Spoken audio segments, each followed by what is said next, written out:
मुकुल वासनिक साहब, मैं आमंत्रित कर रहा हूं राजस्थान के यशस्वी मुख्यमंत्री श्री अशोक गहलोत जी को, वो आए, उनके सम्मान में जोरदार नारा लगाए, कांग्रेस पार्टी, अशोक गहलोत, सोनिया गांधी।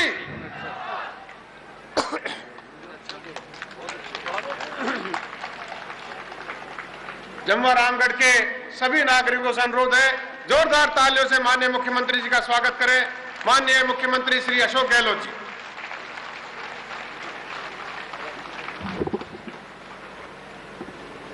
हमारे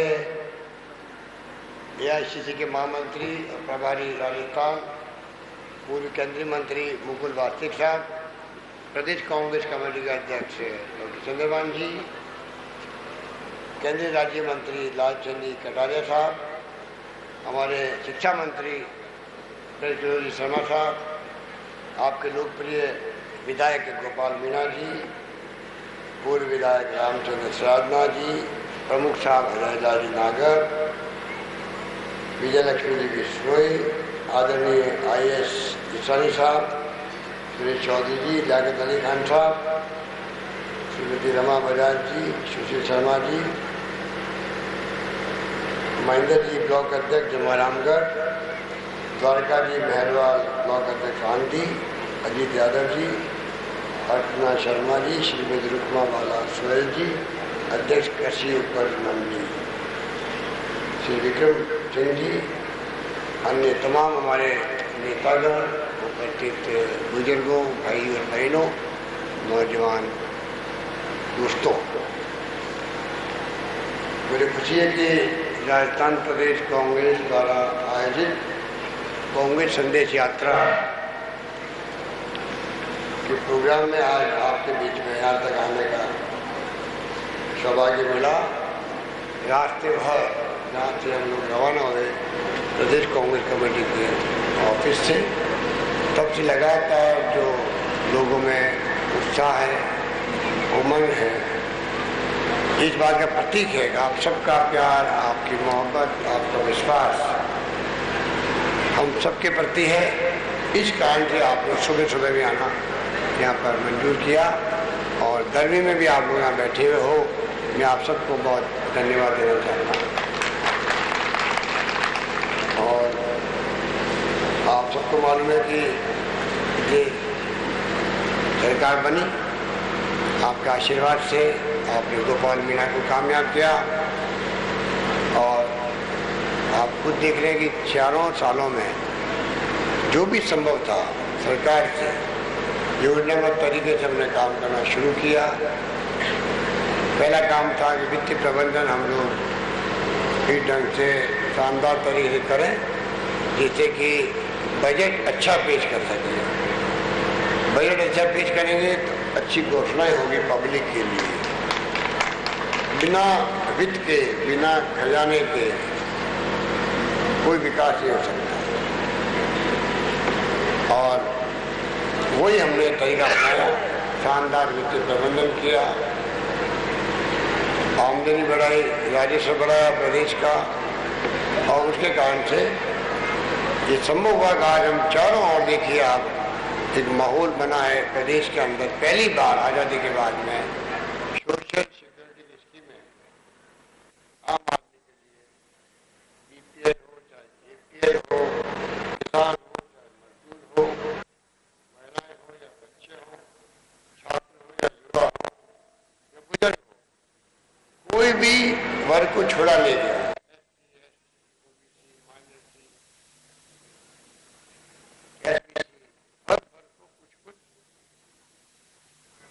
योजना बना के दिया गया जिससे कि तमाम तरीके से समग्र विकास राजस्थान कैसे हो, सभी तबकों का, सभी वर्गों का विकास कैसे हो, यही सोच करके तमाम फैसले किए गए। इस कारण से आज पूरे राजस्थान में, राजस्थान के बाहर भी देश में चर्चा है कि दवा की योजना ही शानदार प्रदेश के अंदर सभी लोगों को दवाएं फ्री मिलने लग गई। इस प्रकार से जांचे का काम शुरू किया, खून की जांच हो चाहे एक्सरे हो चाहे सोनोग्राफी हो, सब जांचें फ्री कर दी बिना मुआवजे पर। इस प्रकार से जो सरकार ने एक के बाद एक किए वो सब आपकी जानकारी के अंदर है। और इसीलिए आज किसान खुश है क्योंकि बिना ब्याज के उसको जिस रूप में लोन लेता है 1.5 लाख रुपए तक का पूरा ब्याज सरकार भरेगी, किसान को 1 रुपया नहीं भरना पड़ेगा। इतनी शानदार योजना हम लोगों की। गेहूँ के लिए हमने कहा 150 रुपये प्रति क्विंटल गेहूँ को लिए सरकार भेजेगी किसान को, ये सरकार ने योजना बनाई। बिजली के लिए हमने कहा 5 साल तक बिजली की दरें नहीं बढ़ेगी आपके यहाँ पर। आप देख रहे हो कि राजस्थान भर में तो सरकार को 5,000 करोड़ रुपया देना पड़ा हो, उनको कोई दाम नहीं बढ़े किसानों के। ये तमाम जो फैसले हुए हैं ये तमाम बड़े ऐतिहासिक फैसले हैं। और तो और अब 20 तारीख से हम लोग जो शुरू करें पेंशन का, जो बुजुर्ग लोग हैं, विधवा बहनें हमारी हैं, उन सब के लिए पेंशन की योजना एक बहुत बड़े रूप में लागू होने जा रही है। 20 तारीख का अभियान चलेगा पूरे प्रदेश के अंदर। यहाँ पर फॉर्म भरवाए जाएंगे आपसे, और जिनके घर में 25 साल का नौजवान भी है तो पहले पेंशन मिलती नहीं थी, अब हमने उस शर्त हटा दिया है। एक साथ में पेंशन महिलाओं को भी, जो महिलाएं उनको भी, माताओं को भी, बुजुर्गों को भी और विधवाओं को भी बड़े रूप में पेंशन के फॉर्म भरवा। 25 साल का मुखिया भी घर में होगा, नौजवान भी होगा, तब भी पेंशन मिलेगी। इस प्रकार का ऐतिहासिक निर्णय जो किया है तो आपको जान खुशी होगी। 20 तारीख अभियान चलेगा। तो सरकार का 1,000 करोड़ लगे चाहे 1,500 करोड़ खर्च होगा, तभी सरकार करेगी और सबको पेंशन देती रहेगी। इस प्रकार की शानदार योजना भी आपके यहाँ लागू की गई। इसलिए मैं कहना चाहूँगा आवास गांव-गांव बनने गरीबों के लिए 50,000 की बजाय आपने 70,000 कर दिए हम लोगों के लिए। 2 रुपये किलो अनाज था पहले, हमने गरीबों के लिए 1 रुपये किलो कर दिया। आराम से गेहूँ खरीद सकता है। इस प्रकार से छात्रों के लिए लैपटॉप दे रहे हैं, 25,000 का लैपटॉप जो मेरिट मांगे छात्र 1 लाख छात्रों को देंगे। स्कॉलरशिप उच्च शिक्षा के लिए 1 लाख किसे कहते हैं? 1 लाख तो मेरिट में कई लोग आ सकते हैं। उन सबको 5 साल तक 500 रुपये प्रति माह के हिसाब से वजीफा मिलेगा। ये इसकी मनादी। जो 5वीं पास नौजवान है, मजदूर नहीं करे जिंदगी भर, कारीगर बन जाए, इसलिए कौशल विकास का काम सरकार करीब 150 करोड़ रुपया खर्च करेगी।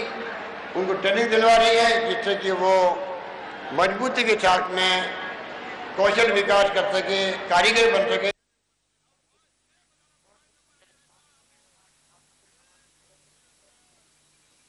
धंधा शुरू कर दे वो तो, क्योंकि सरकार तो अभी तक 1,50,000 से करीब नौकरी दे चुकी है, सरकारी नौकरी।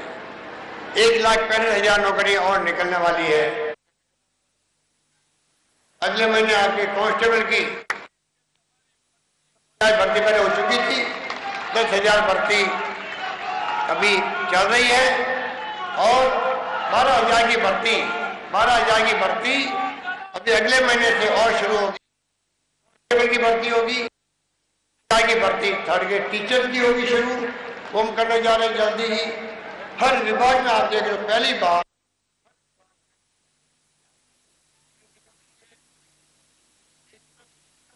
लोगों को प्रमोशन मिला है, कर्मचारियों को, अधिकारियों को 51,000 लोगों को मिला है। आप कल्पना कीजिए। तो चारों ओर जो है कि कोई फैसलों की कमी नहीं है। पशुओं को भी अभी डॉक्टर चंद्रमान जी कह रहे थे नहीं है, उसका भी ध्यान रखा क्योंकि बहुत महंगी दवाइयाँ होती है पशुओं के लिए। इसलिए हमने कहा पशुपालक को लाभ मिलना चाहिए, दवाएं फ्री कर दी पशुओं की। मोबाइल वैन के माध्यम से हम चाहेंगे किस प्रकार से लाभ मिले, ये हम अगर व्यवस्था कर रहे हैं। गाँव-गाँव में जाकर मोबाइल वैन घूमे, इलाज करें पशुओं का, उनकी सर्जरी करने की आवश्यकता तो वो करवाएंगे। इस प्रकार से हर विभाग के अंदर जो काम हो रहा है वो सब आपकी जानकारी के अंदर। और तो और जो सोनिया गांधी की स्कीम थी जननी शिशु सुरक्षा योजना के माध्यम से महिलाओं के प्रसव गांव में ला रहे हैं। महिला को अस्पताल, दवाइयाँ फ्री, खाना पीना फ्री। और बच्चा अगर शांत जाओ, सेवा दिला लो। अगर बच्चा बीमार पैदा हो गया तो उसका देखभाल पूरी करेगी सरकार। उनको शिफ्ट करना पड़ेगा बड़े अस्पताल में तो सरकार करवाएगी अपने खर्चे पे। माँ बच्चा जब ठीक हो जाएंगे तब जाकर के उनको फिर गांव में ढाणे में छोड़ने की व्यवस्था भी सरकार करेगी सरकारी खर्चे से। ऊपर से 1400 रुपये अलग दे रही है सरकार इनाम के महिला को। और इसी रूप में ये भी हमने तय किया है, इसके अलावा लड़कियों के लिए विशेष योजना लागू की है। अगर लड़की पैदा होगी तो इतने ही काम नहीं चलेगा। हमारी सरकार ने एक नया फैसला किया है जिसका नाम लिखा हमने शुभ लक्ष्मी योजना। शुभ लक्ष्मी, मुख्यमंत्री शुभ लक्ष्मी योजना मतलब लड़की पैदा हुई किसी के तो 1400 रुपये तो मिलेंगे उसको। उसके अलावा उसकी माँ को 2100 रुपये इनाम के मिलेंगे लड़की पैदा होने पर, नंबर 1। नंबर 2, जब वो 1 साल की हो जाएगी और 3 टीकाकरण पूरा हो जाएगा तो 2100 रुपये और इनाम के मिलेंगे, नंबर 2। और नंबर 3, जब 5 साल की हो जाएगी तो 3100 रुपये और मिलेंगे उसकी माँ को। इस प्रकार से हम लोगों ने मुख्यमंत्री शुभ लक्ष्मी योजना शुरू करी है जिससे लड़कियां ज्यादा पैदा हो। लड़का लड़की एक समान, लड़के ज्यादा पैदा हो रहे हैं और लड़की को हम कन्या भ्रूण हत्या कर देते हैं, लड़की पैदा होते ही मार देते हैं। ये माँ पाप है, इसको हमें समझना पड़ेगा। अगर लड़का लड़की का अनुपात बिगड़ रहा है राजस्थान में भी, देश के कई राज्यों में भी, कई जिलों के अंदर भी, वहाँ मैंने आज पढ़ा हुआ अखबार में, आपने कल ही मैंने कहा है कि लड़के पैदा हो रहे हैं तो उनकी शादी कैसे होगी। अगर लड़कियां नहीं होगी तो शादी कैसे करेंगे। और जब शादी नहीं होती है तो लड़की ढूंढने जाते हैं कोई दक्षिण के राज्यों में और लड़की शादी करके लाते हैं। वो लड़की ना तो बोली समझती है अपनी, ना भाषा समझती है, ना रीति रिवाज समझती है, ना खान पान समझती है और 4-6 महीने वापस भाग जाती है। तो आप कल्पना करो अगर ये स्थिति बनेगी तो ये स्थिति समाज के लिए बहुत खतरनाक है। हमें समझना पड़ेगा भगवान ने, जिसका विश्वास हम सबका है उस पर, तो भगवान ने जो अनुपात बनाया है वो महिला का पुरुष का करीब करीब बराबर बनाया है जिससे कि दुनिया चलती रहे। अनुपात को बिगाड़ने का काम जो समाज कर रहा है, मैं समझता हूँ उससे हमें बचना चाहिए और लोगों को समझाना चाहिए। ये मैं आपसे निवेदन करना चाहता हूँ। इसलिए मैं क्या कहना चाहूँगा आपको, सरकार की तरफ से तो सारी योजनाएं जो बन रही है आप लोगों के लिए वो सब आपकी जानकारी के अंदर है। और सरकार ने आते ही निर्णय कर लिया, जैसे मैंने कहा भी आपको 5 साल तक बिजली की दरें नहीं बढ़ाने का फैसला कोई मामूली फैसला नहीं था। आज में 5000 करोड़ रुपया कंपनियों को देना पड़ता, बिजली कंपनियों को। वो दाम बढ़ाती है किसान के, किसान में भाव नहीं आकर के सरकार भाव उठा रही है, इसलिए दाम नहीं बढ़ रहे हैं। इस प्रकार से हम अपना वादा पूरा निभा रहे हैं। इसलिए मैं कहना चाहूँगा आपको, सरकार ने कोई कमी रखी नहीं है। मौका लगा तो एक तरफ हमने करों का सरलीकरण भी किया जिससे कि आमदनी बढ़ी सरकार की, व्यापारियों को, उद्यमियों को तकलीफ नहीं हुई, लोगों ने कोई तंग करने की शिकायत आती थी वो बंद हो गई। और हमने सारे गेहूँ पे, चावल पे, दाल पे, चने पे, मैदे पे, सूजी पे, सब पे वैट खत्म कर दिया, टैक्स खत्म कर दिया जिससे उसके भाव नहीं बढ़े और महंगाई के वक्त में आम लोगों को तकलीफ नहीं हो। इसलिए हमने डीजल के भी जो है 250 करोड़ रुपये छोड़ दिया, टैक्स वसूल नहीं किया। जब दाम बढ़े थे तब 2% हमने कम कर दिया। पेट्रोल का 125 करोड़ रुपये का नुकसान हुआ सरकार को, उसकी परवाह नहीं करी। महंगाई की मार कम पड़नी चाहिए। इस प्रकार से आज जो गैस सिलेंडर आपके घरों में काम आप लेते हो, 50 रुपये बढ़ाए थे सरकार ने, कंपनियों ने, उसमें 25 रुपये 50 पैसे। आपको शायद मालूम ही नहीं होगा कई लोगों को, कुछ लोगों को मालूम होगा। 50 पैसे राजस्थान सरकार 25 रुपये दे रही है जिससे कि आपको बाहर से 25 का ही पड़ा, 50 का नहीं पड़ा है। इस रूप में सरकार ने कई कदम और उस रूप में ही सरकार ने ध्यान रखा, सुशासन कैसे दें हम, संवेदनशील, पारदर्शी, जवाबदेह प्रशासन देने का हमने वादा किया था। और इसीलिए संवेदनशीलता दिखाते हुए कई फैसले वैसे किए समाज में तकलीफ नहीं आए। पहले दारू की दुकानें खुलती थी रात को 12 बजे तक, 1 बजे तक खुलती थी दारू, गली गली में दारू की दुकानें खुल गई थी पिछले सरकार के शासन के अंदर। 1000 दुकानें आते हुए एक झटके में बंद कर दिया। और दूसरा काम बड़ा किया, 8 बजते ही दारू की दुकान गांव में बंद कर दो, कोई नहीं चल सकती। आज कितना आराम हो गया महिलाओं को, पूरे परिवार के बच्चों को। पहले दारू की दुकान 12 बजे तक खुली रहती थी, रात को दारू पी के घर जाते थे, तकलीफ देते थे बच्चों को भी और पत्नियों को। अब कम से कम 8 बजे जो है जो पीना ही है, नहीं पिए तो बहुत अच्छी बात है। दारू पीना बहुत नुकसानदेह शरीर के लिए। वो पीता भी है तो 8 बजे के पहले पहले पी ले भाई, घर जाके टाइम पे जाकर सो जा, बात तंग मत कर घर वालों।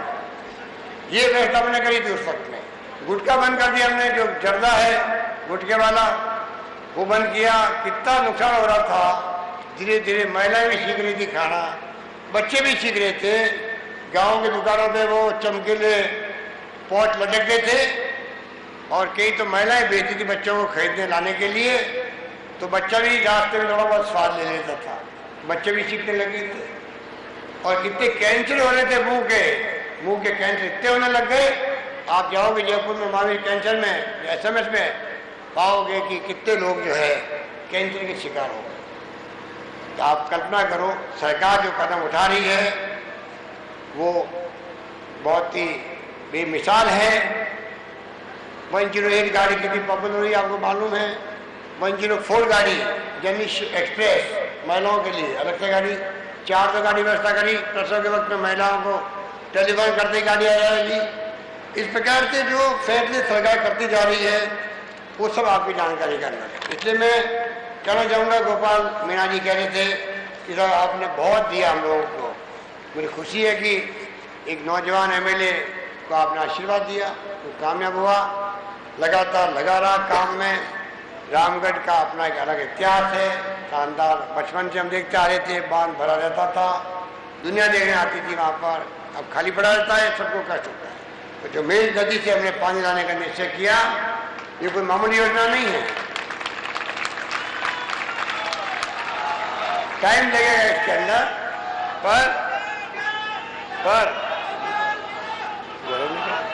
परंतु हम चाहते जल्दी ही इसकी DPR बने, कॉन्ट्रैक्ट दे सरकार जल्दी, जिससे कि इसकी रिपोर्ट बनने में बहुत टाइम लगता है। इतना बड़ा काम है, कहाँ बूंदी है, कहाँ रामगढ़, तो कैसे पानी आएगा, कैसे क्या होगा। योजना बनी है, ऐतिहासिक योजना है, महत्वाकांक्षी योजना है, तो कोई कल परसों नहीं आने वाली है, टाइम लगता है उसके अंदर। बड़ी योजना बनेगी, DPR बनेगी, रिपोर्ट करोड़ों रुपये तो खर्च करना पड़ेगा रिपोर्ट बनवाने के लिए। विशेषज्ञों से एक्सपर्ट थे। इतनी बड़ी सोच के साथ में हमने इस काम को हाथ में लिया है। और उसी रूप में आपको मालूम है कि जो मैंने अभी 90 करोड़ रुपया आपके नक्शी घाटी, आंधी झीली, किशोरी के लिए जो सड़क निर्माण के लिए अलग से बजट का मैंने प्रावधान कर दिया यहाँ पर। ये काम आपके साथ होगा यहाँ पर। और CO का ऑफिस आपके पुलिस का ये अलग सैंक्शन किया है। आंधी को हमने उप तहसील बना दी यहाँ पर। ACM का कोर्ट खोलने के लिए हम लोगों ने शुरुआत कर दी यहाँ पर। डॉक्टर अम्बेडकर विश्वविद्यालय के लिए अभी कटारिया जी कह रहे थे, एक झटके के अंदर हम देखने आए थे बिल्डिंग को। हमने कहा यहाँ पर डॉक्टर अम्बेडकर, आज जयंती है उनकी, जिन्होंने कहा था शिक्षित बनो, संगठित बनो और आगे बढ़ो। आज उनकी जयंती भी है और उनके नाम का ये शानदार विश्वविद्यालय, जहाँ जल्दी ही विश्वविद्यालय के VC की नियुक्ति होगी। बाकी सब कार्रवाई करीब करीब पूरी हो गई है। मैं उम्मीद करता हूँ ये विश्वविद्यालय रामगढ़ के क्षेत्र में आने वाले जमाने में बड़ा नाम कमाएगा। और क्योंकि डॉक्टर अम्बेडकर का नाम जुड़ा हुआ है, इसलिए जहाँ महापुरुष का नाम जुड़ जाता है उसकी प्रसिद्धि वैसी हो जाती थी दुनिया के अंदर। आज देश में दुनिया में नाम डॉक्टर अम्बेडकर का लोग जानते हैं संविधान निर्माता के रूप में। तो जम्मा रामगढ़ डॉक्टर अम्बेडकर का नाम जब साथ साथ आएगा, आप कल्पना करो आपके क्षेत्र का नाम कहाँ तक पहुंचेगा कोई सोच नहीं सकता है। इस रूप में हम लोग जो काम कर रहे हैं, आपके यहाँ करीब 300-350 किलोमीटर सड़कें मैंने बना दी पहले से ही। तो कहने का मतलब है कि काम करने के तरीके में फर्क होता है। लोकतंत्र में हमारा तरीका है, हिंदू, मुस्लिम, सिख, ईसाई, पारसी, जैन, सभी जाति के लोग, हजारों जाति है हमारे यहाँ पर, बोलिए भाषाएं तरह तरह की है, मलयालम, तेलुगु, तमिल, पंजाबी, गुजराती, मराठी, कितनी भाषाएं हैं। कोई समझ नहीं सकता लिखा हुआ क्या है, पढ़ नहीं सकता। इतनी जातियां हैं, भाषा बदल जाती है। तो आप बताओ, इतने बड़े मुल्क को एक रखा है, अखंड रखा है। ये कांग्रेस के महात्मा गांधी, पंडित नेहरू, मौलाना आजाद के जमाने से नीतियां बनी थी, उसके कारण संभव हुआ। चाहे हमारी जान चली जाए, परवाह मत करो। हमारे देश को इंदिरा गांधी शहीद हो गई आतंकवाद का मुकाबला करते करते, राजीव गांधी शहीद हो गए, सरदार बैन सिंह जी शहीद हो गए, महात्मा गांधी के सीने पे गोली लगा दी। तो इस मुल्क को एक रखा, अखंड रखा है। और देश को आज जो कुछ दिख रहा देश में, वो आज कांग्रेस की देन है। 65 साल की। कुछ बीच बीच में कुछ लोग आए थे, प्रयोग हुए 3-4 बार, सब प्रयोग फेल हो गए। कांग्रेस शासन करना जानती है, इसलिए सारे को जमाया है। जब देश आजाद हुआ तो लोग समझते थे बिजली होती क्या है। अब बिना बिजली किसी काम चलता नहीं, इतना ही फर्क है। सड़कें थी नहीं, स्कूलें थी नहीं, अस्पताल थी नहीं। अब तो ये हमारा गोपाल मीणा कहता रहा, आप सेटेलाइट तो यहाँ पर, यहाँ CSC तो बनी हुई है, 6 बेड बन चुके हैं, 150 बेड की बात हो रही है, आप तो सेटेलाइट ही घोषित कर। तो आज मांग तो कर रहे हो आप लोग, कम से कम प्राइमरी हेल्थ सेंटर खोल रहे हैं हम लोग, CHC खोल रहे हैं, primary school, middle, secondary, senior secondary, कोई कमी नहीं रख रहे हैं। उस जमाने को याद करो जब कुछ नहीं था देश के अंदर। इतना ही फर्क है। राज करने का तरीका आना चाहिए। जिनको तरीका आता नहीं है या जिनमें अहम होता है, लोकतंत्र या वोटों का राज है, जहाँ माई बाप आम जनता होती है, हम अगर मोची का काम करने वाला गली में भेजा है तो उनके पैरों में हाथ लगाते हैं, भाई आशीर्वाद दे, वोट मुझे देना। तो ये जो गांधी जी ने और कांग्रेस ने जो वोट का अधिकार दिया है, अमीर गरीब को एक समान, एक वोट का अधिकार, राजा रंग को एक वोट का अधिकार, सबको। इसलिए गरीब आदमी का आज जो मान सम्मान हो रहा है देश के अंदर, इसलिए प्रधानमंत्री हो, चाहे वो मुख्यमंत्री हो, मंत्री हो, MLA हो, MP हो, सरपंच हो या पंच हो, सबको उस गरीब के पैरों के हाथ लगाना पड़ता है, झुक को प्रणाम करना पड़ता है, आशीर्वाद मांगना पड़ता है, उससे उसका मान सम्मान बढ़ता है। ये कांग्रेस की देन है। इसलिए मैंने कहा आपको कि कांग्रेस हमेशा वो जानती है कि लोकतंत्र में हिंसा का कोई स्थान नहीं होता, लोकतंत्र में तनाव का कोई स्थान नहीं होता है, लोकतंत्र में अहम का कोई स्थान नहीं होता, घमंड का, जो हम कहते हैं घमंड लोकल भाषा के अंदर। लोकतंत्र तो बहुत ही वो इतनी खूबसूरत चीज है जो अहिंसा की बात करती है, शक्ति की बात करती है, प्रेम मोहब्बत भाईचारे की बात करती है। अपने विरोधी को भी आप उस रूप में ट्रीट करो। आप राज में बैठे हुए हो, आपका मेल नहीं खाता किसी से, तब भी आपका फर्ज बनता है कि आप राज में हो तो प्यार मोहब्बत समझाने की बात करो। कोई काम आपको पसंद नहीं है, कोई आंदोलन कर रहा, धरना दे रहा, प्रदर्शन कर रहा है, वो भी हमारे भाई है, वो अपनी मांगे रख रहे हैं, कर्मचारी हो या डॉक्टर हो, इंजीनियर हो, कोई भी क्यों नहीं हो, किसान हो, मजदूर हो, सरपंच हो, सरकारी ड्यूटी है, बातचीत का रास्ता खुला रखा है। और आप कल्पना करो, उसी रास्ते से हमने 4 साल निकाले, पहले 5 साल निकाले, उन्होंने 21 बार फायरिंग हुई थी राजस्थान में, 21 बार गोली चली राजस्थान के अंदर। रावला घरसालों में किसानों ने पानी मांगा, वो किसान खाली कांग्रेस के नहीं थे, वो कांग्रेस के भी थे, CPM वाले थे, CPI वाले थे, BJP के लोग भी थे, साथ में व्यापारी भी थे वहां के। पर हमारी तत्कालीन मुख्यमंत्री महोदय ने क्या कहा, वो गुंडे हैं, असामरिक तत्व है, मैं उनकी परवाह नहीं करती, ना मुझे बात करनी है, वहां कोई समस्या भी नहीं है। इस प्रकार से उनको भड़का दिया, बाद में फायरिंग हुई, लोग मारे गए। टॉप में सोयला के अंदर मारे गए 6 लोग। सोनिया गांधी जी को आना पड़ा दिल्ली से देखने के लिए। एक महिला के पेट में बच्चा था, पेट में 6-7 महीने का, 8 महीने का, कोई मारा गया था। आप कल्पना करो, इस प्रकार की फायरिंग हुई। चित्रगुजर मारे गए थे। अरे आप बातचीत करती, संदेश करती, वो मान जाते। हमने 4 साल से क्या काम किया, रेलवे पटरी हमारे वक्त में बैठे वो 2-3 बार धरने भी दिए राजस्थान भर में। हमने प्रेम से बात करी, मान दिया, सम्मान दिया, संदेश करी, हम मदद करेंगे आपकी। उन्होंने बिगाड़ा केस उनका, उन्होंने बिगाड़ा पीटी सरकार ने, और हमने सुधारने का प्रयास किया। राज्यपाल महोदय से बात करें, उनको कन्विंस किया, ऑर्डर निकाल दिए, हाईकोर्ट में रुक गया, अलग बात है। वहां भी हम कोशिश कर रहे हैं कैसे इनको पूरा मदद मिले, कैसे उनकी पूरी मदद हो। हमारा प्रयास पूरा जारी है। पर मैं कहना चाहूंगा 4 साल में गोली चलना छोड़ो, हमने लाठीचार्ज भी नहीं होने दी। तो सुधार इसको कहोगे या फायरिंग होती रहे, गोली चलती रहे, लाठीचार्ज हो, खून खराबा हो, उसको कोई कहेगा? इनको कोई पूछे हमारे जो यात्रा निकालने वाले नेताओं को कि सुधार की परिभाषा क्या है, तो मालूम पड़ जाएगा वो परिभाषा क्या देते हैं। क्योंकि जो 5 साल में तांडव हुआ था यहाँ पर, कानून व्यवस्था कैसे चौपट हो गई थी, फायरिंग एक के बाद एक होती गई यहाँ पर, भ्रष्टाचार की तो कोई सीमा ही नहीं रही थी, उसमें पूरी सरकार बदनाम हो गई, काली पुत गई चारों पे उनके। क्या आपद आपी मची हुई थी आपस में मंत्रियों के, मुख्यमंत्री के, रोज किसे पढ़ते थे अखबार के अंदर, आपने क्या नहीं देखा उस वक्त में। वो 4.5 साल से सत्ता में नहीं रहे तो गायब रहे वो लोग। अब वापिस यात्रा निकाले, लोग गुमराह कर रहे हैं। पिछली बार तो गुमराह कर दिया उन्होंने, कर्मचारी भी हमसे खिलाफ हो गए थे, हम उनको कुछ दे नहीं पाए थे।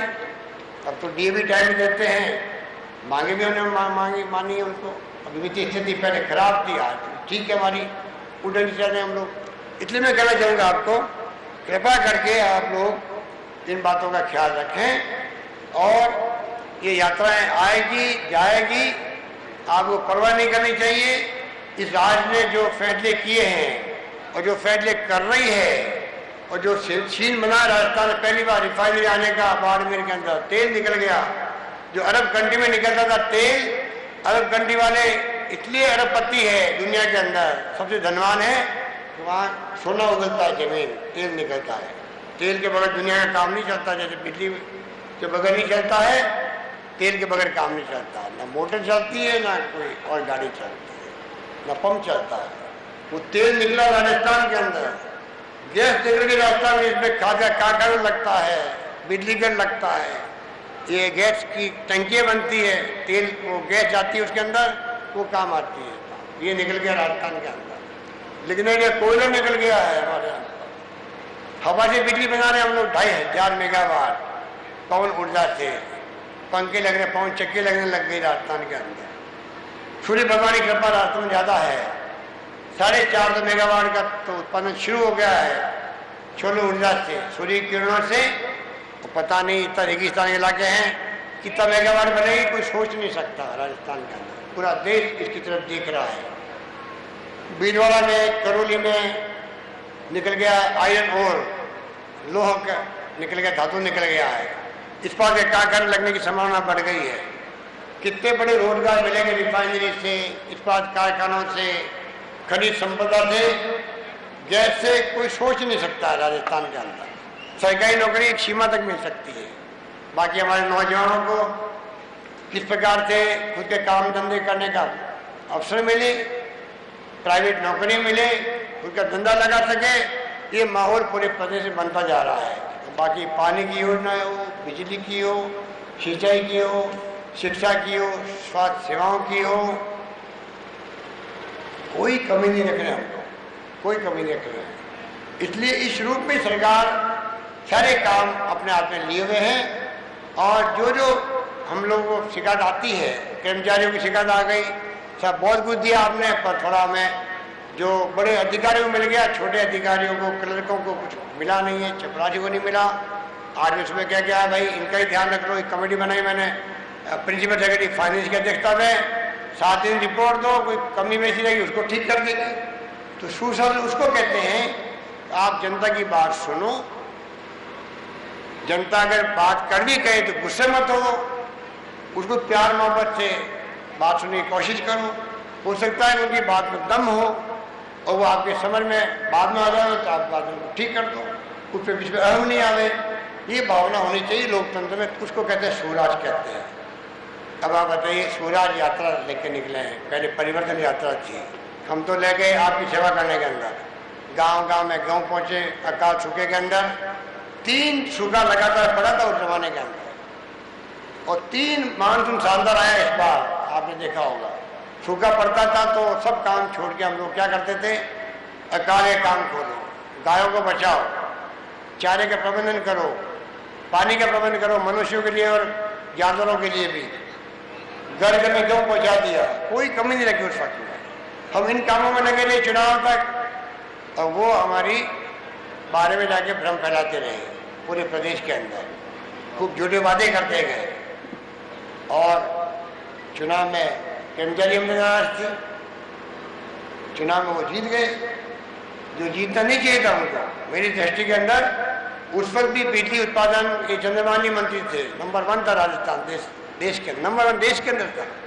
सड़कें मैंने अच्छी बनाई उस वक्त, पहली बार। सूखे के प्रबंधन तो इतिहास में लोग याद करेंगे, इतना शानदार किया, सरकार जाने नहीं चाहिए थे, वो उस वक्त नहीं जाती। अब 5 साल जो वापर में मिल जाता, आप देखते हैं राजस्थान को कहाँ पहुँचा सकते थे।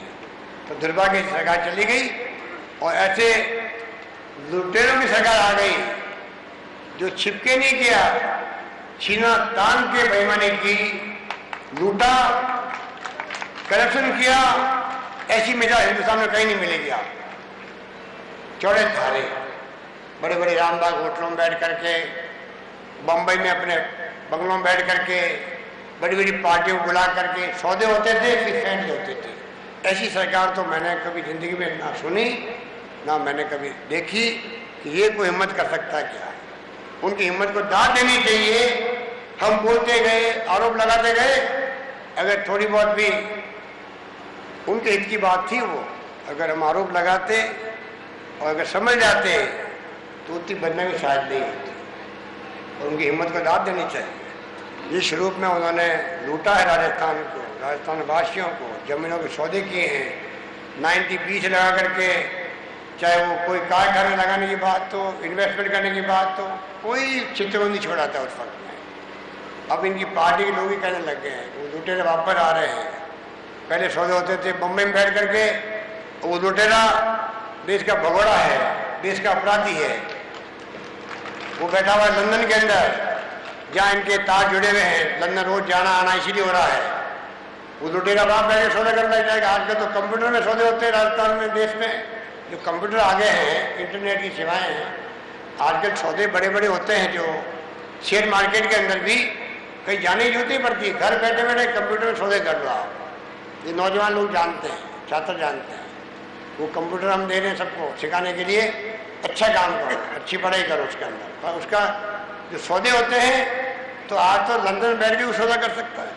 जो देश का भगोड़ा हो, मुझे समझ में नहीं आती बात, देश का भगोड़ा, रेड कॉर्नर वारंट निकला हुआ है, जो निकलते हैं अपराधियों के लिए अपने राजस्थान में, देश में, उसके लिए निकला रेड, लाल, इंग्लिश में कहते हैं रेड कॉर्नर, लाल कॉर्नर वारंट समझ लो उसका नाम।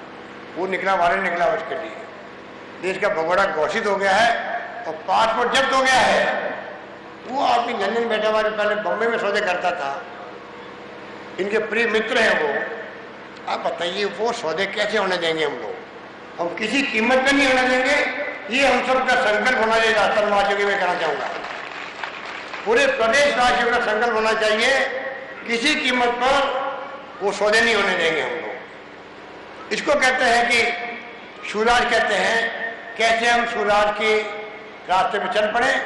राजस्थान का चहुमुखी विकास, सभी क्षेत्रों का, सभी जिलों का, सभी तहसीलों का, सभी ग्राम पंचायतों का कैसे संतुलित विकास करें, ये हमारी सोच होनी चाहिए। मैं उम्मीद करता हूँ आप मेरी भावना समझ रहे हो।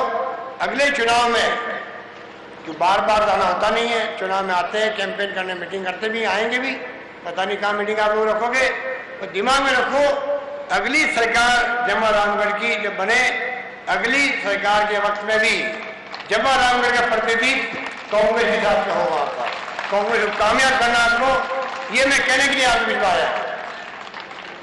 आप यहाँ से कांग्रेस के नुमाइंदे को कामयाब करके भेजोगे ये आज ये ऐतिहासिक मीटिंग है, समझ लो आप। तो इसमें आपको संकल्प लेके जाना है। यही बात करता हूं, मैं अपनी बात समाप्त करता हूं। धन्यवाद। जय हिंद। धन्यवाद माननीय मुख्यमंत्री जी। आप सब लोग 5 मिनट बैठिए, सिर्फ 5 मिनट। 5 मिनट का कार्यक्रम शेष है। आप सबसे आग्रह है, कृपया 5 मिनट और बैठिए। मैं आमंत्रित कर रहा हूँ यहाँ के कांग्रेस कमेटी का अध्यक्ष महेंद्र कुमार जी को आए, धन्यवाद दें। उसके बाद स्मृति चिन्ह दिए जाएंगे। भाई महेंद्र।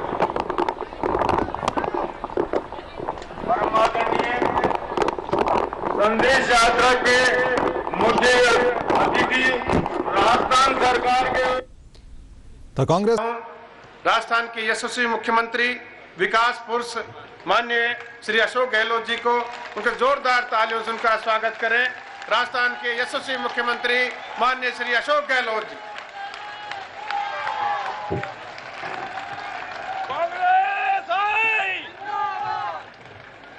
हमारे एआईसीसी के महामंत्री प्रभारी राजस्थान के मुकुल वासनी जी, जो पूर्व केंद्रीय मंत्री भी हैं, प्रदेश कांग्रेस कमेटी के अध्यक्ष डॉक्टर चंद्रभान जी, हमारे केंद्रीय राज्य मंत्री व आपके लोकप्रिय सांसद लालचंद कटारिया जी, जलदाय व हमारे बिजली मंत्री डॉक्टर जितेंद्र सिंह जी, विधायक गोपाल मीणा जी, आलोक बेनीवाल जी, सुरेश चौधरी जी, प्रमुख साहब हरिलाल जी नागर, डॉक्टर करण सिंह जी, विजय लक्ष्मी जी विश्नोई, सत्यनारायण सिंह जी, अजीत यादव जी, मुमताज मसीह जी, बड़ाया साहब, पवन गोदारा जी, मुरलीधर जी पलसानिया जी, सुल्तान यादव जी, नवीन यादव जी, अजीज मंसूरी जी, बंशीधर जी सैनी, बद्री प्रसाद जी सैनी, श्रीमती रमा बजाज, प्रवीण व्यास जी और तमाम यहाँ उपस्थित हमारे बुजुर्गों, भाई और बहनों, नौजवान दोस्तों और प्यारे बच्चों, मुझे खुशी है कि राजस्थान प्रदेश कांग्रेस कमेटी द्वारा आयोजित कांग्रेस संदेश यात्रा जो सुबह से ही प्रारंभ हुई, वापिस तीसरे चरण की, पूरे रास्ते भर जिस रूप में स्वागत, सत्कार, आशीर्वाद, आपका प्यार, आपकी विश्वास, आपका सद्भाव, आपकी मोहब्बत का इज़हार जगह जगह देखने को मिला, उससे हम सभी लोग बहुत अभिभूत हैं।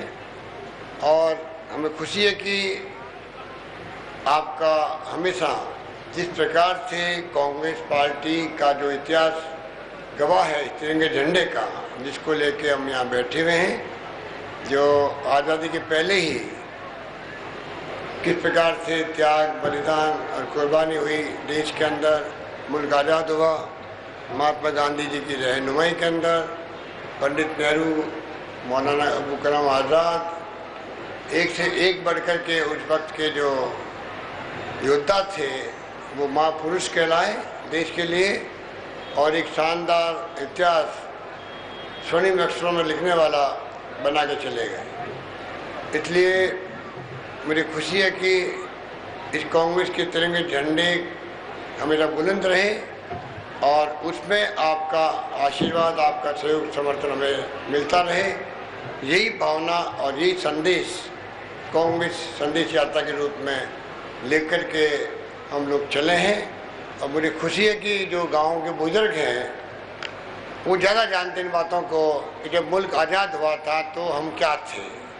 आज तो हमें सुनने पड़ते हैं उन लोगों से जो आज बीजेपी कहलाती है, पहले इसका नाम जनसंघ था, जो बचपन से मैं खुद देख रहा हूँ कि, और मैंने कहा भी है, आपकी खुद की उम्र भी 55-60 साल की हो गई आपकी पार्टी की। हमारी पार्टी की उम्र तो 127 साल की है, तो 55-60 साल ही बहुत होते हैं। आप हमेशा इतने बड़े मुल्क को एक रखना, अखंड रखना, अनेकता में एकता वाला मुल्क है। हिंदू, मुस्लिम, सिख, ईसाई, फारसी, जैन सब रहते हैं, हजारों जातियों के लोग रहते हैं। भाषाएं समझ में आती नहीं, कोई तमिल, तेलुगु, मलयालम, पंजाबी, गुजराती, मराठी क्या बोलते हैं, क्या लिखा हुआ हम पढ़ नहीं सकते हैं। तब भी डॉक्टर चंद्रबाबू नायडू ठीक कर रहे थे कि आज जो शहीद हुए हैं, महात्मा गांधी शहीद हो गए देश के लिए, इंदिरा गांधी शहीद हो गई जो प्रधानमंत्री कुर्सी पे बैठी हुई थी उस वक्त में, राजीव गांधी शहीद हो गए जो नौजवान थे, सपना था उनका देश के लिए, सरदार बेन सिंह जी शहीद हो गए जो मुख्यमंत्री रहते हुए शहीद हो गए। तो मुल्क को इस पार्टी ने एक रखा, अखंड रखा, जबकि हमारा मित्र मुल्क रूस, रशिया, जिस पर हमें गर्व था, उसके 16 टुकड़े हो गए।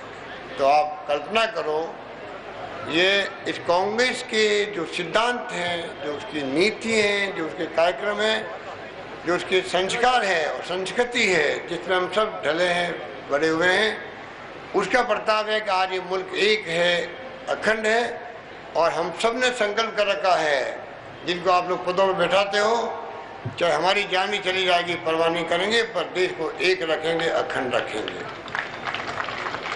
वो पार्टी कांग्रेस कहलाती है।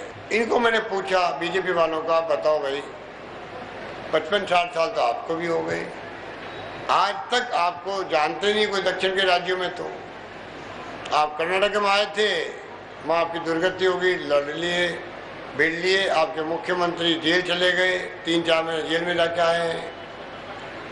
नॉर्थ ईस्ट के राज्यों में आपकी कोई पूछ नहीं है वहाँ पर। तो 55 साल 60 साल का अरसा तो बहुत होता है, पर क्योंकि आपने धोखा दिया देश की जनता को, झूठे वादे किए, आपकी कथनी में करनी में अंतर रहा, आप खाली धार्मिक भावना भड़काते रहे, आपकी नीति व नीयत एक नहीं थी, इस कारण से आज आप विकल्प नहीं बन पाए कांग्रेस का 55-60 साल के बाद में भी। अगर आप विचारधारा से लड़ते कांग्रेस से, कि कांग्रेस की विचारधारा, कांग्रेस के कार्यक्रम से ज़्यादा अच्छे हमारे कार्यक्रम अमुक हैं, आप बताते देश की जनता को लोकतंत्र नहीं होना चाहिए, पर वो कभी नहीं बता पाए। ये लोग गौ माता से शुरू किया इन्होंने। ये वो जमाना था जब ये गौ माता, गो हत्या बंद करो, गो हत्या बंद करो की बात करते थे। आप बता दीजिए 25 साल में पिछले कई नारा सुनते हैं आप लोग। गौ माता आज भी गौ माता ही है, आप हम लोग सब गौ माता मानते हैं, गौशालाएं चलाते हैं हम लोग, और सरकार ने भी अभी हाल ही में गौ माता के लिए अलग से विभाग बना दिया सरकार का, देश में कहीं पे भी नहीं है। ये मैं कहना चाहता हूँ। 25 करोड़ रुपये मैंने दिए हैं, उसके अंदर मैंने कह दिया है, एक कमेटी बनाई है साधु संतों की भी, उसमें लिया उनको भी, कि जरूरत पड़ेगी गौशालाओं में जो गाय पल रही है, चारा महंगा हो रहा है, तो चाहे 50 करोड़ लगेगा चाहे 100 करोड़ लगेगा, सरकार देगी, तो गौशालाओं में गायों को बचाएंगे हम लोग। त्रिवेणी धाम के महाराज साहब का आशीर्वाद तो हमेशा रहा है, कमला जी, और हम सब लोग उनका मान सम्मान करते हैं। राम सूरदास जी महाराज थे, गायों के लिए समर्पित थे, अकाल सूखा पड़ा हुआ था, हमने कोई कसर नहीं छोड़ी, किस प्रकार गायों कैंप लगे। कहने का मतलब है कि ये वो लोग हैं जो हमेशा नारे बदलते रहे हैं, राम मंदिर का नारा लेके आ गए, और अभी पूर्व वक्ता ठीक कह रहे थे, उसको भी भूल गए राम मंदिर को। 370 धारा हटा देंगे, सरकार में आएंगे, कॉमन सिविल कोड लाएंगे, तमाम बातें भूल गए। इनकी कथनी करने में बहुत बड़ा अंतर है। अभी जब डॉक्टर साहब बोल रहे थे कि इन्होंने कोई आंदोलन नहीं किया, 4.5 था कि चुप क्यों बैठे रहे, आंदोलन नहीं किया। एक आंदोलन मैंने देखा इनका और मुझे बहुत हंसी आई थी। आपने क्या किया, ये लोग सब सड़क पे निकले, जो इनके एमएलए थे सब लोग, जैन मुनि पहनते नहीं, वो मूंगटी पहनते हैं, सफ़ेद कपड़ा लगाते हैं मूंगटी के रूप में, जैन मुनि, तो मूंगटी सबने लगा ली, और नेता प्रतिपक्ष भी आगे चल रही थी, और सब लोग असेंबली की तरफ आ रहे थे, मौन प्रदर्शन कर रहे थे। वो मैंने देखा इनका। डॉक्टर साहब गलत कह रहे हैं कि उन्होंने आंदोलन नहीं किया, आंदोलन किया, वो एक मौन प्रदर्शन किया, जैन मुनि वाली मूंगटी लगा करके चले, और मैं उधर से निकल रहा था तो मैंने मेरी कार धीरे करी, सबको मैंने नमस्कार किया, फिर मैं आगे निकला था, और मैंने कहा तुम लोगों को शर्म आनी चाहिए कि जैन मुनि तो सत्य, अहिंसा, अपरिग्रह पर विश्वास करते हैं, वो ना तो मांस खाते हैं ना शराब पीते हैं, चरित्रवान लोग होते हैं। और आपको शर्म नहीं आ रही है कि आप इस प्रकार से जैन मुनि की मूंगटी लगा करके निकले हो सड़क पर? ये आंदोलन किया था एक बार उन्होंने, ये उनकी स्थिति है। 4.5 साल तो आपने मजे किए लंदन में और दिल्ली में, पता नहीं कहाँ कहाँ गायब रहे आप लोग। और अब आप 4-6 महीने 8 महीने बचे चुनाव में, तो आपने बड़ा रथ लेकर के, रथ के ऊपर रथ के नीचे आप यात्रा कर रहे हो। अरे पिछली बार तो लोग धोखा खा गए, हम तो रह गए आपकी सेवा करने के लिए। आपको याद है संकट था उस वक्त में सरकार पर, राजस्थान में नहीं था, पूरे मुल्क में था, हर राज्य पे था। राजस्थान में अकाल एक के बाद एक बढ़ते गए, ज़्यादा संकट था। इसलिए हम लोग तो अकाल सूखे के प्रबंधन में, पानी गांव-गांव में पहुंचना चाहिए, टैंकर से, ट्यूबवेल, हैंडपम्प खुदे, चारे की व्यवस्था हो गायों के लिए, पशुधन के लिए बचना चाहिए, वो रोजगार मिलना चाहिए लोगों को। घर घर में गेहूँ पहुंचा दिया हम लोगों ने, बोरियाँ इतनी धर दी गाँव-गाँव में, कई गाँव में तो घर में जगह नहीं रही बोरी रखने की, इतना गेहूँ आ गया घरों में। कई तो अपने बच्चों की शादी कर ली उस गेहूँ से। इतना शानदार प्रबंधन किया, लोग आज भी नहीं बोले। आदिवासी क्षेत्र हो या कोई क्षेत्र हो, व्यक्तिगत काम दे दिए, घर का कमरा बना लो, कुंड बना लो, खेत में कुछ भी कर लो, पर इसी बहाने हमारी परिसंपत्ति बन जाएगी राजस्थान के अंदर। हम सेवा में लगे रहे। आपने परिवर्तन यात्रा के नाम से पहली बार अब आए थे, गुमराह किया लोगों को, झूठे वादे किए आपने, कर्मचारियों को भड़काया आपने। हम कर्मचारियों को दे नहीं पा रहे थे, उन्होंने स्ट्राइक की, हम उनको टाइम पे डीए नहीं दे पा रहे थे, बोनस दिया नहीं हम लोगों ने, लीव एनगेजमेंट बंद कर दिया, वो नाराज हो गए। आपने उसका फायदा उठाया और सरकार बदल गई। अगर वो 5 साल में मिल जाते उस वक्त में वापस एक बार और, तो आप देखते कि राजस्थान कहाँ का कहाँ पहुँच जाता, कोई कल्पना नहीं कर सकता था। 5 साल आप आए, आपने वो शासन था नहीं, कुशासन था वो। आज भी जनता भूली नहीं है किस प्रकार से बिजली पैदा की हम लोगों ने। चंद्रभान जी बिजली मंत्री थे, खुद ने 1 मेगावाट बिजली पैदा नहीं करी, एक बिजली का लगा नहीं पाए। हम पूरे देश में नंबर 1 थे बिजली पैदा करने के अंदर। 7 प्लांट लगाए हम लोगों ने, सूरजगढ़ के अंदर, छपरा के अंदर, सूरजगढ़ के अंदर, कोटा के अंदर। और आपने उस बिजली का उपयोग करके कनेक्शन देते गए, बिजली खुद ने पैदा नहीं करी। इस प्रकार से आपने उस वक्त में जो शासन चलाया, जो बदनामी हुई आपकी, आरोप लगे, आज तक वो जवाब नहीं दे पाया आप उन आरोपों का।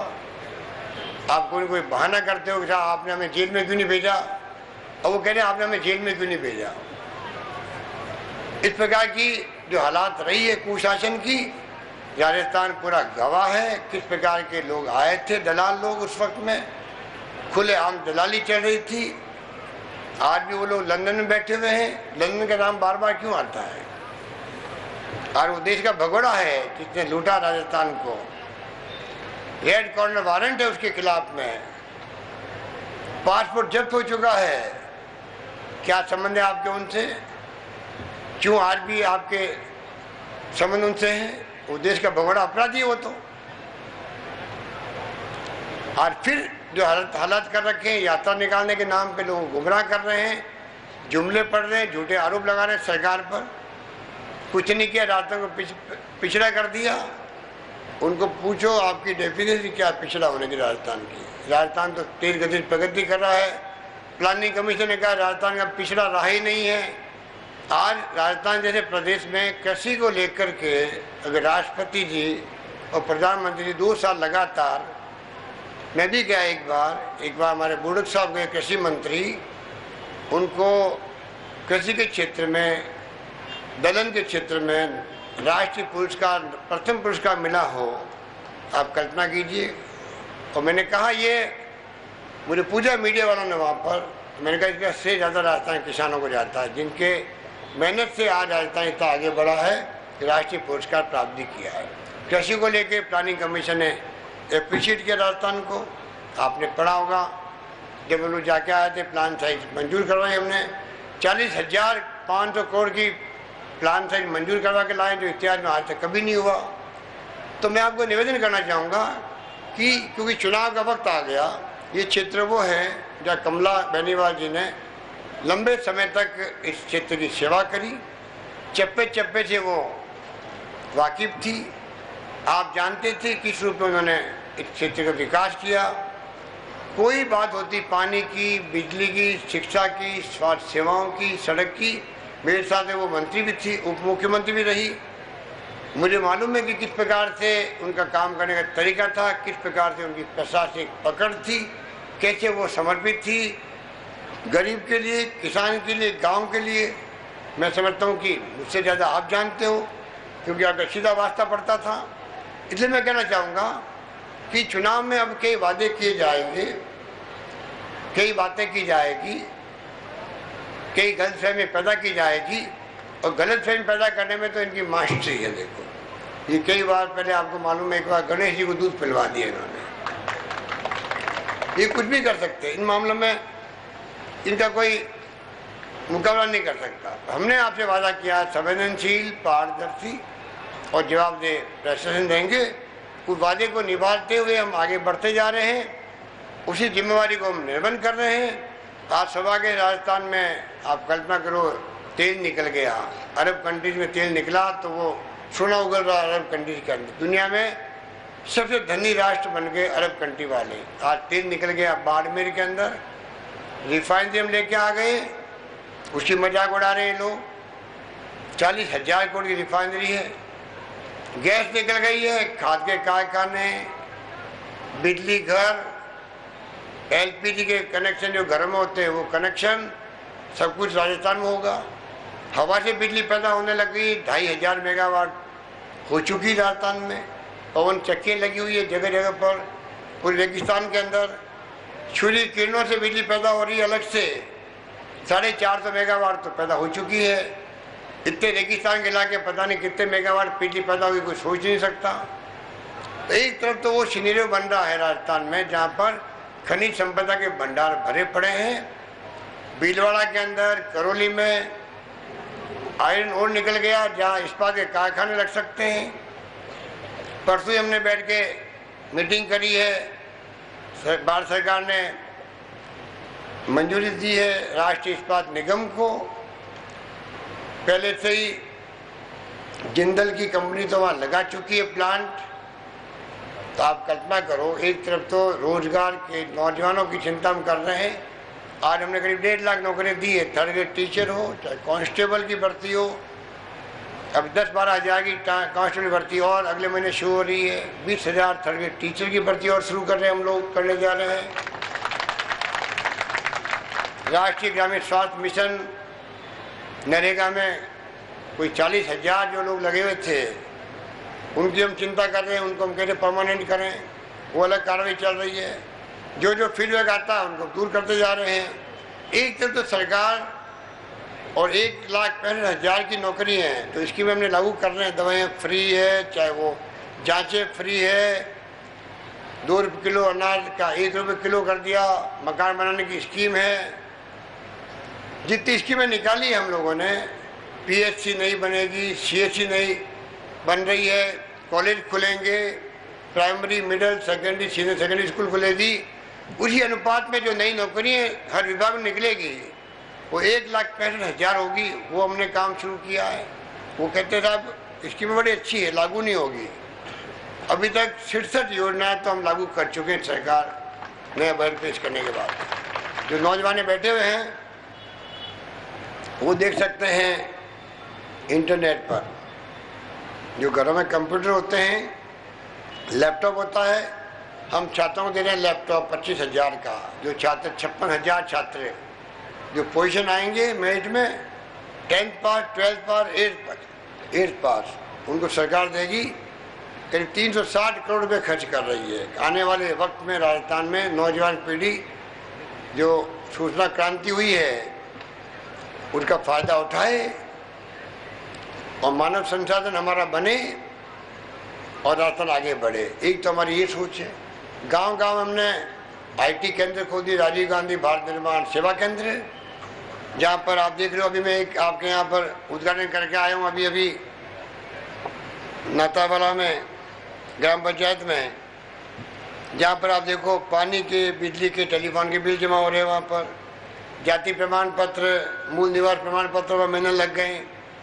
तहसीलदार के पास जाने की जरूरत नहीं है, वही आपको कंप्यूटर में आप फॉर्म भर रहे हो, वहीं पर साइन होकर के तहसीलदार के उसी IT के अंदर वापस आ रहा, आपको सर्टिफिकेट मिल रहा है मूल निवास प्रमाण पत्र का। ये जो क्रांति हुई है इसको हम क्या कहेंगे? RPSC में जो नौजवान पुलिस भर्ती हो या RPSC में भर्ती हो तो ऑनलाइन यहीं जाकर के आप अपना फॉर्म भर दो, कहीं जाने की जरूरत नहीं है आपको। एक तरफ तो इतने क्रांतिकारी काम हो रहे हैं जिनको आपको हमको समझना पड़ेगा कि हम किस दिशा में, और सूराज किसे कहते हैं। वो खाली सूराज यात्रा निकाले नाम की, सूराज उसको कहते हैं जो मैं आपको बता रहा हूँ कि क्या क्या काम राजस्थान में हुए हैं, क्या होने की संभावना है, किस प्रकार राजस्थान का फ्यूचर जो है नौजवानों के लिए, आने वाली पीढ़ियों के लिए बहुत ब्राइट है। खनिज संपदा के भंडार भरे पड़े हैं राजस्थान में, और तो और पोटाश से खाद बनती किसानों के लिए। आज इंपोर्ट करना पड़ता बाहर के मुल्कों से, विदेशी मुद्रा जाती है, पूरे मुल्क में कहीं नहीं अगर निकलेगा जिसकी खोज हुई है तो वही हनुमानगढ़ के अंदर पोटाश निकल सकता है। तो आज विदेशी मुद्रा बचेगी, राजस्थान के किसानों को फायदा होगा और खाद के काम आएगा पोटाश। वो पोटाश हमारे राजस्थान में निकलने की संभावना है। तो राजस्थान की धरती अकाल सूखे में रही है ग्रस्त, इसमें कोई दो राय नहीं। और 3 साल से अच्छा मानसून आया है, किसानों के चेहरे पे मुस्कुराहट है। सरकार ने भी उसी रूप में अपने फैसले किए हैं। हमारा अपना वित्तीय प्रबंधन इतना शानदार रहा है 4 साल का, उसके कारण से ये फ्री मेडिसिन करोड़ों अरबों रुपये खर्च होते हैं। जांचें फ्री लिखा हुआ, आप देखो सोनोग्राफी, ECG, एक्सरे, खून, यूरिन, सब जांचें फ्री होने लग जाएगी। अभी जिला मुख्यालय पे हुई है, थोड़े दिन के बाद में 1 जुलाई से आपके सामुदायिक स्वास्थ्य केंद्र में होगी, 15 अगस्त से फिर प्राइमरी हेल्थ सेंटर में होने लग जाएगी। तो सरकार इतने बड़े कदम उठा रही है। गरीब का मकान बनाने के लिए 50,000 की बजाय अब 70,000 हम दे रहे हैं। जैसे अभी कटारिया जी कह रहे थे, केंद्र सरकार ने भी कर दिया है इंदिरा आवास योजना का, उसी अनुपात में हम लोगों ने भी बढ़ा दिया है मुख्यमंत्री आवास योजना का, जो सोनिया गांधी जी ने स्कीम को लॉन्च किया था बांसवाड़ा के अंदर।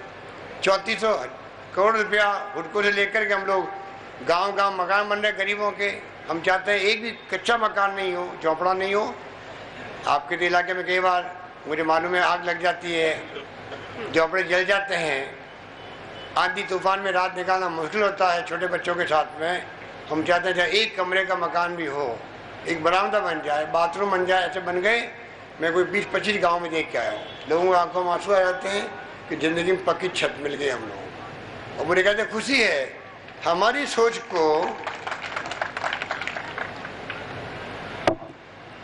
सोच को प्लानिंग कमीशन ने मंजूर कर लिया है। लिखित में उन्होंने कहा है कि आपने इतना अच्छा सुझाव दिया, राइट टू शेल्टर। जब सोनिया गांधी जी एक के बाद एक सूचना का अधिकार दे दिया देश को, मनमोहन सिंह जी कह के दिलवा दिया, रोजगार का अधिकार दे दिया नरेगा के माध्यम से, शिक्षा का अधिकार दे दिया कानून बना करके, और फूड सिक्योरिटी एक्ट आ रहा है पास होने वाला है जल्दी पार्लियामेंट के अंदर, तो खाद्य सामग्री का अधिकार दे देगी सरकार। तो अधिकार का युग की शुरुआत यूपी गवर्नमेंट ने करी देश के अंदर।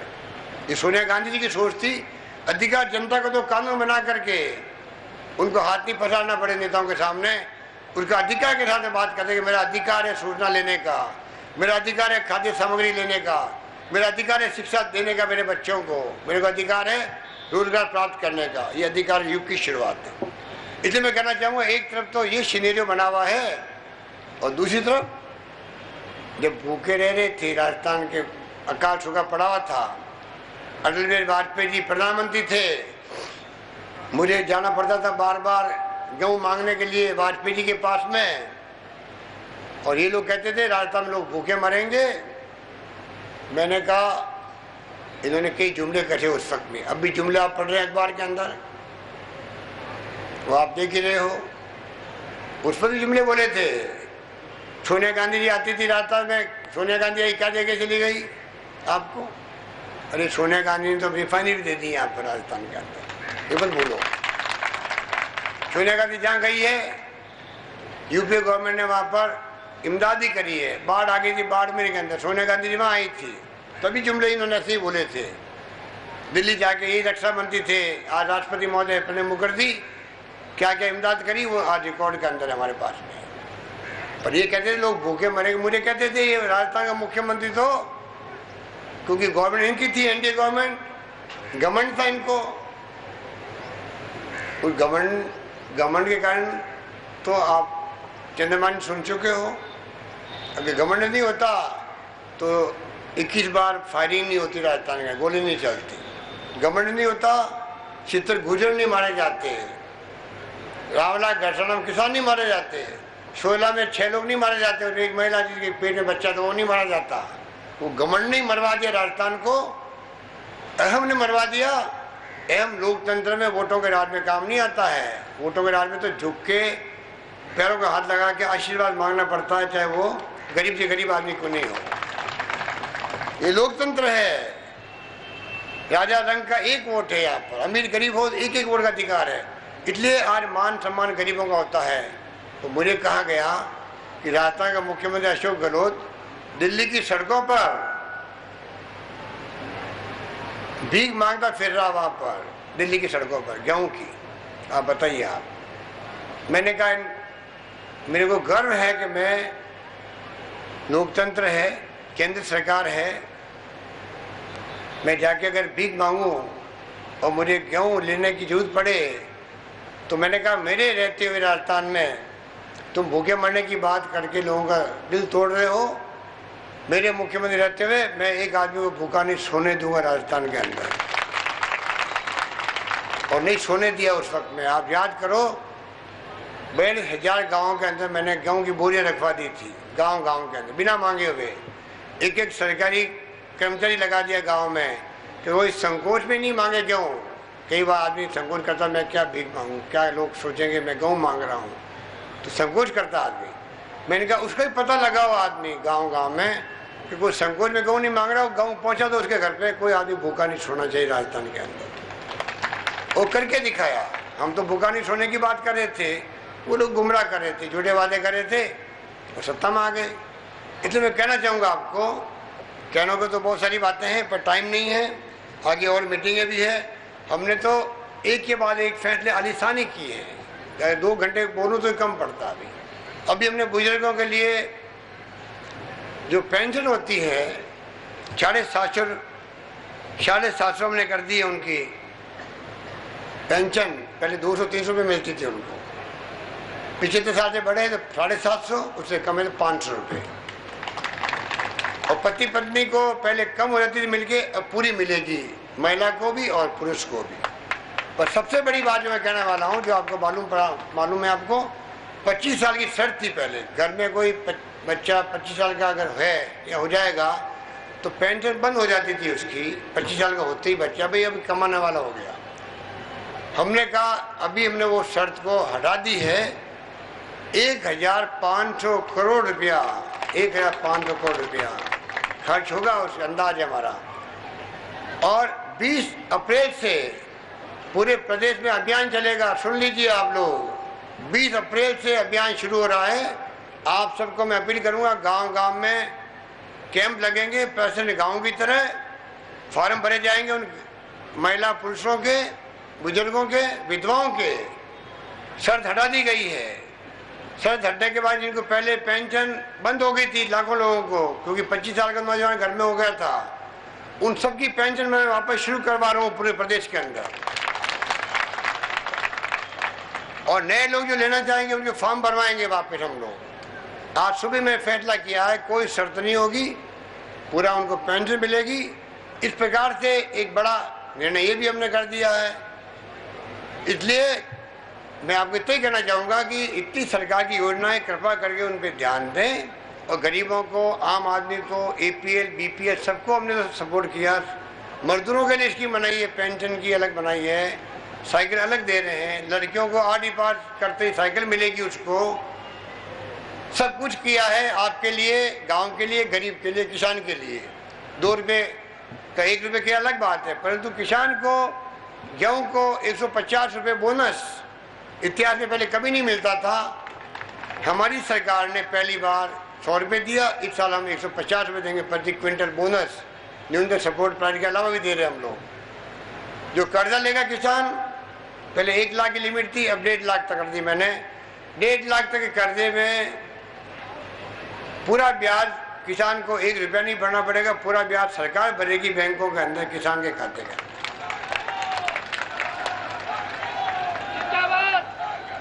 अभी कटारिया जी कह रहे थे सरकार बनते हमने वादा किया 5 साल तक बिजली की दर नहीं बढ़ेगी। ये कोई मामूली घोषणा नहीं थी। सोनिया गांधी जी आई थी जयपुर में धन्यवाद देने के लिए आप लोगों को। उस समय घोषणा की थी कि 5 साल तक मैं दरें नहीं बढ़ने दूंगा, एक नया पैसा बढ़ने नहीं दूंगे, और वही मैंने किया।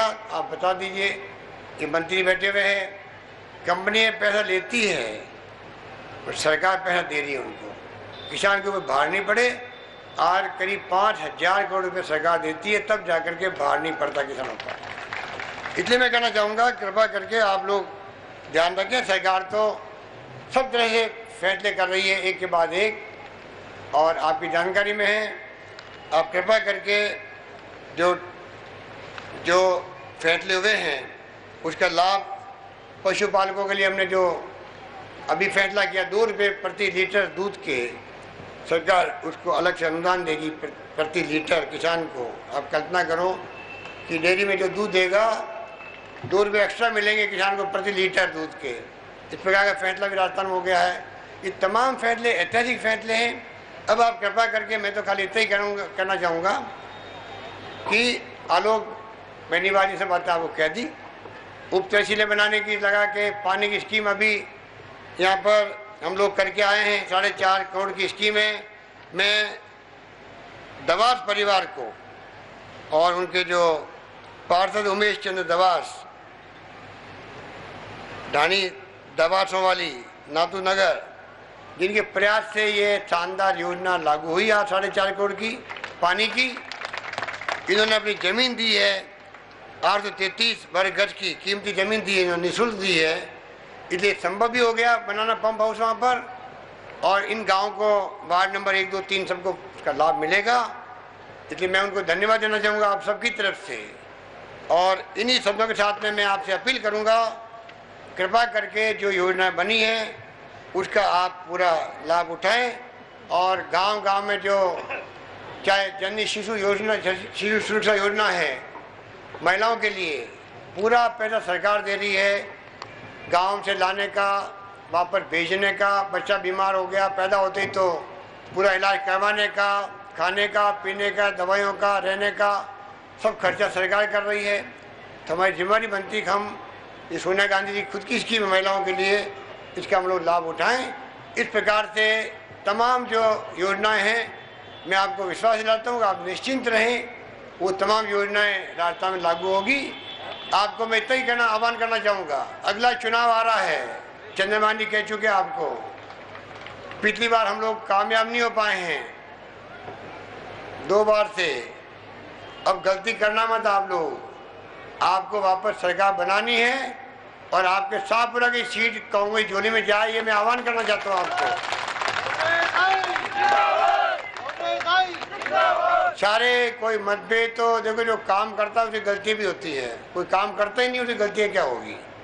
तो गलतियाँ तो हमसे भी हुई होगी, मुझसे भी हुई होगी, मंत्री से हुई होगी। मैं आपको कहना चाहूँगा आपको कि आप ध्यान रखो कि सबको मिलकर के एकजुट होकर के आपको आगे आना है और कांग्रेस के झंडे को बुलंद करना है, जिसके लिए राहुल गांधी ने कहा था कि उनको पूछा कि आपका धर्म क्या है, कि तिरंगा झंडा मेरा धर्म है। आप सोच सकते हो तिरंगे झंडे की कुर्बानी, त्याग, बलिदान।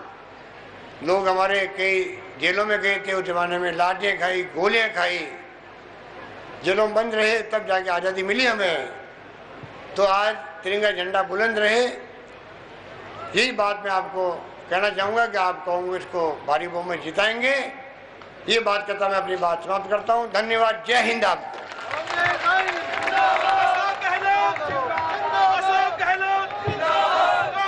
5 मिनट के लिए बैठेंगे। आप 5 मिनट के लिए रुके। आलोक बेनीवाल जी से मैं अनुरोध करूंगा कि वो प्रतीक चिन्ह देके और पधारे माननीय मुख्यमंत्री जी को प्रतीक चिन्ह देके प्रभारी महासचिव मुकुल वासनिक जी को, प्रदेश अध्यक्ष माननीय डॉक्टर चंद्रभान जी को, ऊर्जा मंत्री डॉक्टर जितेंद्र सिंह जी को, जिले के प्रमुख हजारलाल नागर जी को, केंद्रीय मंत्री लालचंद कटारिया जी को, महिला अध्यक्ष विजय लक्ष्मी जी को, अब मैं यहाँ के ब्लॉक अध्यक्ष सुल्तान जी यादव जी से धन्यवाद के